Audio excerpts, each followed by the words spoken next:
question today is, in the world that we live in today, there exists a multitude of paths to traverse, both spiritually and religiously. But I'm confused, and as a millennial, I'm really doubting if a ritualistic approach is relevant today.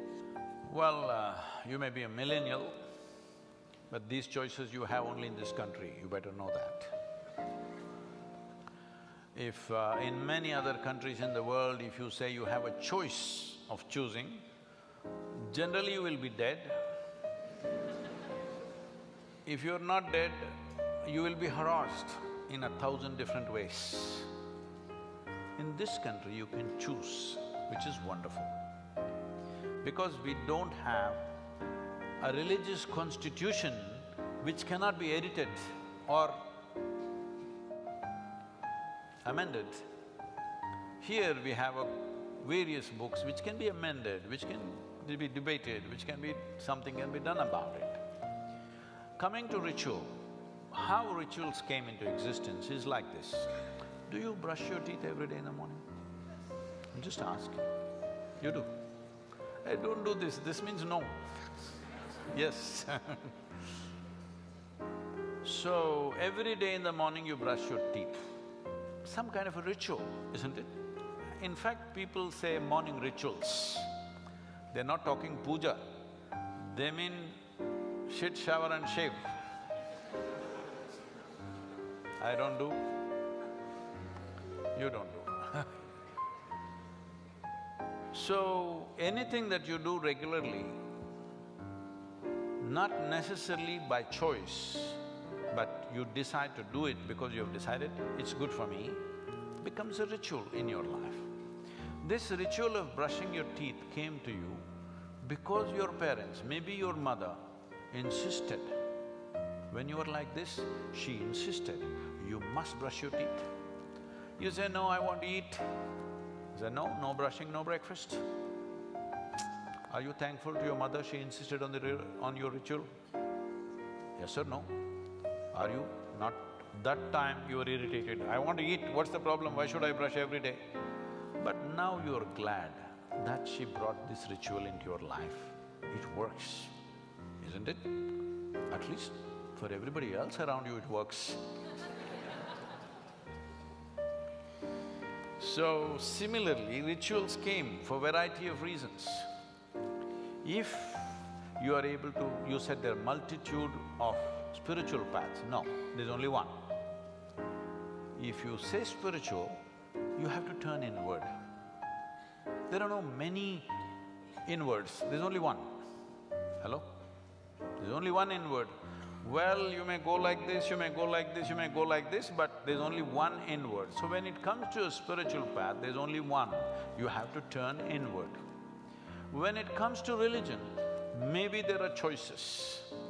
When it comes to rituals, yes, there are choices. So when people were not competent, everybody was not competent to simply sit like this and become meditative, then they taught them simple processes. I must tell you this. Many years ago, some institute… these days I don't subject myself to such indignities because I can afford that. Many years ago, some institute who thinks they are scientific, they said, because I was obligated to them for something, and they said, we want to study the gamma waves in your brain. I didn't know I had gamma waves. I know I have a working brain, but I didn't know I have gamma waves in my brain. They said, no, no, they're gamma waves, we want to study that. I said, okay, what should I do? They said, you sit down here, and they put 14 electrodes into me, and they said, you meditate. I said, I don't know how to meditate. They said, well, you're teaching everybody meditation. I said, I teach people meditation because they cannot sit still. I have to teach them so many methods to make them still. If you want me to sit still, I will sit absolutely still, inside out. But you know, research is funded. Scientific research is always funded. They need a name. They need the category of meditation and gamma wave whatever nonsense. But I'm not going to give them such pleasure. I said, if you want me to sit and do nothing, I'll do nothing, but no meditation. Then after much discussion, probably they found a name for nothing. And I said, okay, you do nothing. I sat. After about 15–20 minutes, you know that funny place in your elbow where if you do the tongue, it'll go? They're taking a metal object and tok, tok, tok, they're hitting that place. It's just leaving my palm numb. I thought, okay, it's part of their experiment and I simply sat there. Then they started doing my ankle, became very persistent and painful. Then I thought, why are they beating me up like this? What have I done wrong? When I opened my eyes, all of them are giving me a weird look. I said, why did I do something wrong?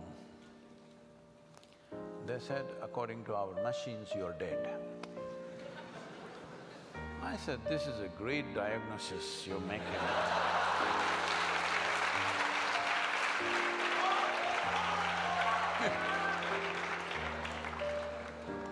And then they, among themselves, they spoke and say, obviously this guy speaking is not dead. So they said, maybe your brain is dead. I said, please, I don't like this second opinion. If you give me a death certificate, I don't mind being dead like this. But brain dead is not good for me, it'll affect my activity. That's why I'm telling you this is, if you could handle everything internally, no problem with you. That's the best way to do it. Simply, this is yoga.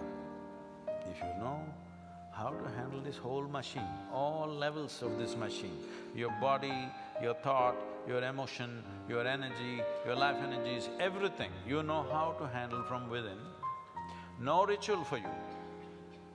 Never in my whole life have I ever prayed, you know. But I'm prayerful to anything. If I see a mountain, if I see a rock, if I see a tree, if I see a cow, if I see a man, woman, child, I'm prayerful. But I'm not praying. I've never prayed to any god for anything, ever. So I'm not ritualistic in any sense, because if I close my eyes, I can deal with everything that I need to deal with my life, both internal and external. I want to fix this, I close my eyes. If I want to fix that, I close my eyes. If you do enough sadhana, you can become like this. It's not out of reach, it is available for every human being. They don't pay enough attention, that's all.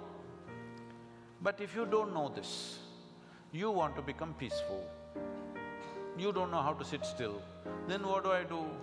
I'll teach you one mantra. Okay, say this every day in the morning, 20 minutes, you say this. Now you become peaceful. This is your ritual. If it's working for you, what is your problem? If it's not working, drop the damn thing, do something else. Every day in the morning you took a swim, that became your ritual, you felt wonderful. Do the damn thing. Somebody is doing yoga as a ritual, somebody is doing puja, somebody is uttering a mantra, somebody is singing a song. If it is working for them, what the hell is anybody's problem?